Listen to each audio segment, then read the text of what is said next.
Hello and welcome to another episode of a conversion segment brought to you by Bitzbox.co.uk. As always, I am Craig and he is Ryan. Hello there, people!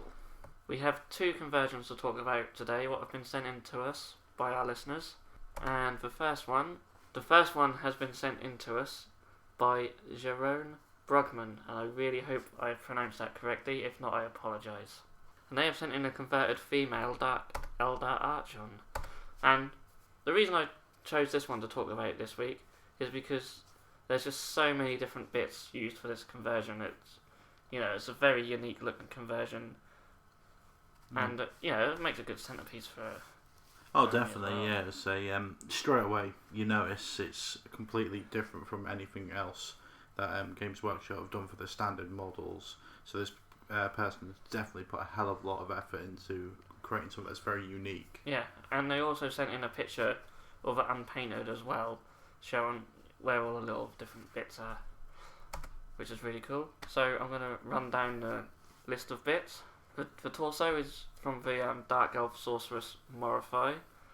The lower legs are from a plastic Ungor model from the Beastmen range. The cloaks and the arms are from the plastic High Elf Wizard, and so is the base and the rock on its base. There's various skulls and spiky parts from Chaos Vehicles, and some undead and wood elf kits. The left hand is from the mounted Nurgle Lord from the Chaos Fantasy range. There's some chains from the plastic Chaos Knights and Marauder Horsemen, and it does actually use a Dark Eldar bit in all of that, and that's the Agonizer from the Dark Eldar Warriors set. The head is not a GW bit, and that's from the Winged Vampire model from Freebooter Miniatures. Go on. Yeah, as you can see with the base, you've got a few little extra parts thrown on there for like decoration. I mean, what we got going on there, mate? Yeah, as I said when I ran through, there was bits from the skulls and spiky bits. The skulls and spiky bits, yeah, from the Chaos Vehicle sprue, and some undead and wood elf. I believe a bit from a wood elf. There's a little skull with like a little horn coming off. I think that's from one of the wood elf kits, and the skulls on the spikes are from the Chaos Vehicle bits. And there's a spike there. What looks like it's from the possessed kit as well. Yeah. And there's an undead skull, and all little bits like that. When put together like that on a base, they look really cool. It's good to have them like that. And sorry, power issue. Yeah, it's good to have them sort of busy sometimes rather than just the odd one here and there. Yeah, especially with like I say, it's a female Archon, so you've got your HQ there.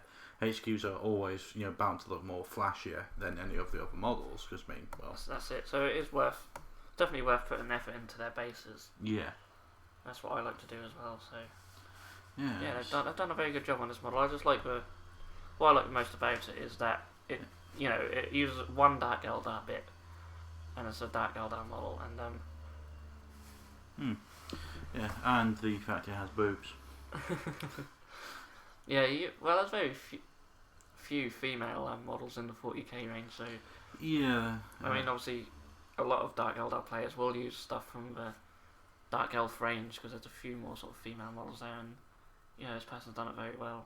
So so it is a bit of a shame that they don't include more female characters in 40k in any of the armies.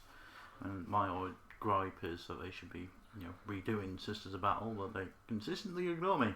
Well, all they have to do is bring out one plastic box set of regular Sisters of Battle troops, and I think I'll buy them. Yeah, even I'd probably buy them. Just for parts and that. They're just as a boobs. All you need is just that one plastic box set. You don't need to bring out all the other stuff.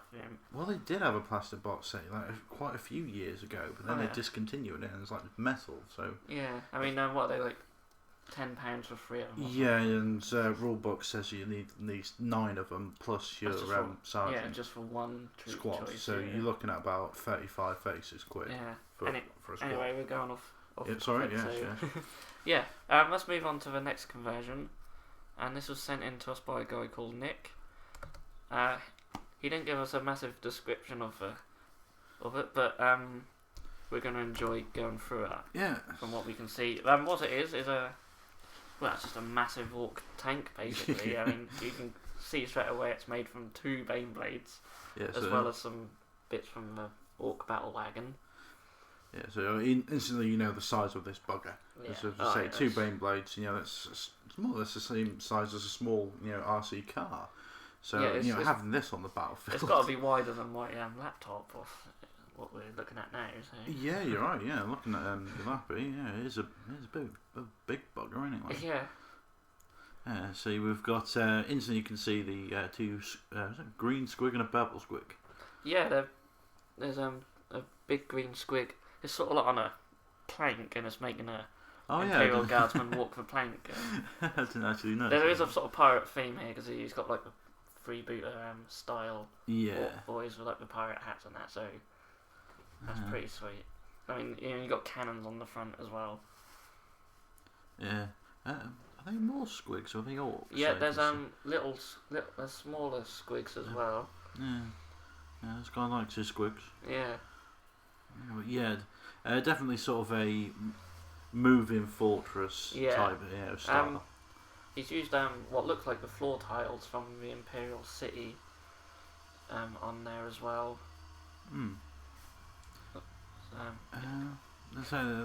It's hard to identify sort of bits there. He's more the bits expert than myself. But it looks like we've got 2 cannons. Is that actual cannons? That one at the front looks like a proper cannon. That looks more like a zap gun. Yeah. But whether that's I don't know what the cannon's from. It could be from from the Empire cannon. It might not be, but that's the only cannon I can think of at the top of my head. And what's the is that dual weapon there in the front middle section? Yeah, that's I can't see what he's used there. Whether it's just, I think it might just be the regular heavy bolters. Yeah. From the Bane Blade. It's got the heavy flamers on the sides as well. Yeah. There's lots of little bad moon symbols which would be from some of the fantasy kits and the walk symbol from the battle wagon. There's a lot of bits from the battle wagon on here, like the armour plates around the side. Yeah. And you've got a big turret in the middle as well. Well, no, it looks like he probably had fun converting this one up. It also looks like he may have used a tin can or something very similar for that little bit there. It's almost like a little crow's nest. Yeah, so it's a crow's nest, but we definitely don't know what part that is. I've never seen anything like that in 4K. No, he's obviously used something. Yeah. Like the tin can or something for that. Then again, this is sort of the fun part of conversions. Especially with orcs. Yeah, orcs. You can just fucking nab anything. Really. Yeah, just anything you can find, just whack it all together. Well, they are a bunch of thieving gits, so yeah. But yeah, I mean, another thing is that it's painted beautifully as well. I mean, that's a very, very, very high standard of painting, better than anything I could do for sure. Yeah. So. Yeah, it was far better than mine. And my paint's amateur at best, but even you can see the detail, especially on the 2 big squigs. Yeah. Got like the green one. You can see that is definitely putting up. I mean, the purple one looks fantastic as well. Yeah, it is quite a nice little squig. Yeah. So yeah. And that's the 2 conversions we're talking about this week. But as always, guys, just keep sending them in to us, and we'll hopefully get round to them. And you know the address. That's conversions at bitzbox.co.uk. Just send us an email with a picture of your conversion and a rundown of how you made it. I know this one didn't have a complete rundown, but we would prefer it. Yeah, we'd prefer it. If not, we'll do it. Unless it's something where you can clearly see what it's made from, because I do like like we've done on this one, having a look and recognising all the different bits. But although I sell them for a living, I don't know every single bit off by heart. Wise, he does. He's just being lazy. If I don't sell it, I don't know it. But if I do, I'll probably recognise it. I mean, if you don't sell, you sell most things. Anyway, thank you the guys and gals at all Screaming Heretic for having us here once more. And we will see you again in the next episode.